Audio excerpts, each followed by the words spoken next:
Hello, friends. This is Dave Hurwitz, executive editor at ClassicsToday.com, here with the next in our series of fabulous concert programs.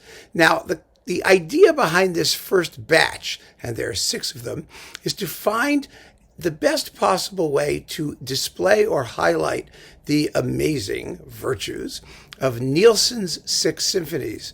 And the challenge, of course, is that some of them are far more popular than others. In fact, only one of them is really popular, the 4th, and all of the others are in various stages of not being as well known as they ought to be. And we're up to number 3, the Sinfonia Espansiva. An extraordinary work, an unbelievable work. It's absolutely fabulous. And the program that I have devised is only 2 works. The Sinfonia Espansiva on the first half, and on the second half, Carmina Burana. Now, some of you will, of course, groan and say, oh, no, not Carmina Burana. But the idea is not to ignore the reality of the world, which is that some things are popular. And I happen to adore Carmina Burana. I think it's fabulous. But beyond that, it's to make an intelligent program that will bring people in and keep them there. So they have to sit through the Nielsen third because it's the only thing on the first half if they want to get to Carmina Burana. But there's more to it than that. There really is. The idea here is that, first of all, the Nielsen third uses 2 vocal soloists. A lot of people don't know that, but in the second movement, you have a soprano and a baritone doing a wordless vocalese. It's a beautiful, beautiful pastoral scene. And in this scene, what Nielsen is doing is establishing essentially what is a landscape. You have a almost folk-like, very, very placid tune with woodwind arabesques alternating with that, and then a passionate string thing. But at the end, all of that music is going to combine, and you're going to hear the wordless voices of the soprano and the baritone in just the most beautiful, beautiful springtime out on the something in the wilderness doing a thing. Oh, it's just beyond beautiful. It's gorgeous. And it's sort of silly to have, frankly, a soprano and a baritone just do the last 2 minutes of the slow movement, because that's all they do in the whole symphony. Then they just sit there for the rest of it, or run away, or whatever, go out for cocktails. So it would be wonderful to use them. And it just so happens that Carmina Burana requires a soprano, a tenor, and a baritone. Primarily a soprano and a baritone. So there you go. That's one really good reason to do Carmina Burana on the same program from a logistical point of view. And also because it does unite the 2 works together, which are otherwise very disparate stylistically. But the other reason, I think, to put them together is that both pieces are sort of rhythmic volcanoes. Carmina Burana is, of course, a primitivist work. It's all based on simple rhythms and repeated phrases and folk-like tunes. The Nielsen is also based in some respects on a folk-like tune. I mean, the last tune is a hymn, and it's as folksy as it gets. Do do do do do do do do do do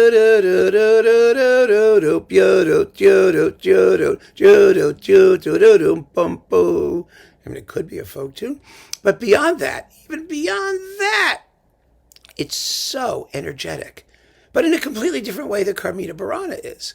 It begins with possibly the most exciting opening of any early 20th century symphony. I talked about that. It's just unbelievably exciting, full of tension and virtuosic rhythmic thrust. And oh my God, it's wonderful. And Carmina Burana is the same thing. They both have slamming openings. Really fabulous openings. So they have that in common too, this emphasis on muscular energy and rhythm, a sort of primal quality about them. Even though their styles are quite different, they have that in common. And I was actually inspired to do this program, I have to say, by an experience I really had, a real honest-to-God experience of a horrible version of this program. It was, of course, Simon Rattle, the City of Birmingham Symphony Orchestra. They did Nielsen 3 as a kind of throwaway introduction to the complete Ravel, Daphnis, and Chloe with the chorus parts left out, which you can do because they're cued in the score. But to do Daphnis and Chloe without the chorus is, I mean, it's frankly, it's half the atmosphere of the piece. You gotta have the chorus. Now, you can do the suites without the chorus. That's okay. But the full ballet, either you do it all or don't waste my time, right? But the other thing is that Daphnis and Chloe was the most awful contrast to Nielsen Third, I thought, because the Nielsen is full of energy and juice and that kind of raw, honest simplicity, and the Ravel is all artifice, languor. It's got more harp glissandos per second than any other piece ever written. Nielsen said that a harp in the orchestra is like a hair in the soup. So they just don't work aesthetically, even though they were written at almost exactly the same time, around 1911, 1912. I mean, that's probably why he put them together, because chronologically they are interesting studies in contrasting aesthetics. But as a satisfying concert thing, forget it. And in addition to that, it was a lousy performance of the Nielsen, capped by the participant of his then wife, who was Elise Ross or whatever her name was. She was a terrible soprano, and she sounded awful. Even in the brief thing she had to do in the Nielsen, it was just a bad performance of both of them. I walked out in the middle of the Ravel. I very seldom walk out on anything, but that was a concert that was just too disgusting to sit through. So I said to myself, there's got to be a better thing to do on the second half that makes far more sense with the Nielsen Third. And I think Carmina Burana is just the ticket. I really do. And, if you don't like Carmina Burana, what can I tell you? Doesn't mean it isn't a terrific program. Doesn't mean people aren't going to show up. It'd be exciting and really, really fun. So that is my pick to put over the beauty, the glory, the excitement, the fun of Nielsen's Sinfonia Espansiva, to couple it with a really fabulous performance of Carmina Burana using the same soloists in both works. And I think that would really be a draw. I think it would be very, very successful. And I do have to say, you may ask, well, why is there no overture? Well, those of you, or something introductory, those of you who know the Nielsen, you know there is no better way to start a concert. There just isn't.